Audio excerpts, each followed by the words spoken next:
Fala galera, aqui quem fala é o Richard, mais um vídeo de Minecraft Pocket Edition. Como usar o bloco observador. Esse daqui que tá na minha mão, vou ensinar hoje. Dá seu like, se inscreve no canal. Tá, vamos começar o vídeo, bora pro vídeo. Ó, você pega, faz isso, ó. Coloca uma tocha aqui, outra tocha aqui, coloca uma tocha aqui e aqui. Ó, coloca um pistão aqui, ó, pronto. Ó, agora tá funcionando, né? Faz isso que eu tô falando.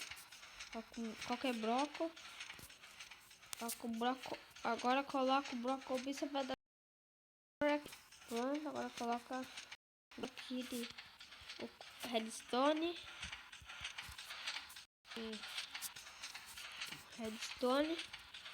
Coloca mais um de redstone e pega o ejetor,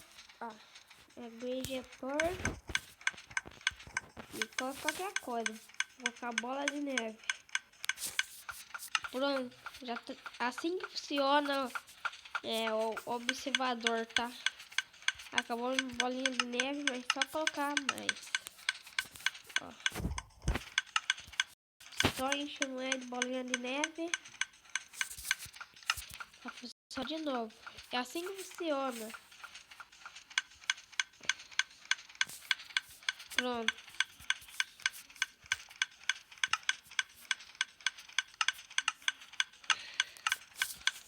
Galera, esse daqui que é o vídeo.